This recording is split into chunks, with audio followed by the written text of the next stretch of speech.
एक राजा बड़े सरल स्वभाव का था।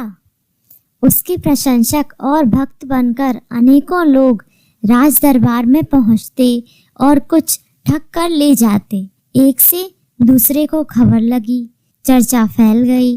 कुछ न कुछ लाभ उठाने की इच्छा से अगणित लोग राजा के प्रशंसक और शुभचिंतक बनकर दरबार में पहुंचने लगे।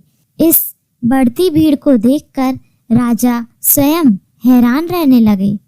एक दिन राजा ने विचारा कि इतने लोग सच्चे शुभचिंतक नहीं हो सकते, इनमें से असली और नकली की परख करनी चाहिए।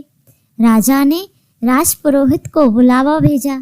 राजपुरोहित जी ने पूछा, क्या आज्ञा है महाराज, क्या हुआ? राजा ने कहा, पुरोहित जी, मैं आपसे एक परामर्श चाहता हूँ। उनसे विचार विमर्श करके राजा ने दूसरे दिन बीमार बनने का बहाना बना लिया और घोषणा करा दी कि 5 व्यक्तियों का रक्त मिलने से ही रोग की चिकित्सा हो सकेगी। रोग ऐसा भयंकर है कि इसके अतिरिक्त कोई और इलाज संभव नहीं।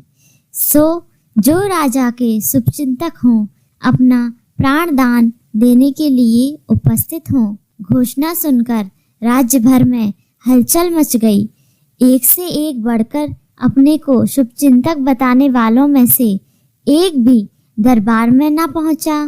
राजा और उसके पुरोहित दो ही बैठे हुए असली नकली की परीक्षा के इस खेल पर विनोद करने लगे। राजपुरोहित जी ने कहा, राजन, हमारी ही तरह परमात्मा भी अपने सच्चे और झूठे भक्तों की परीक्षा लेता रहता है।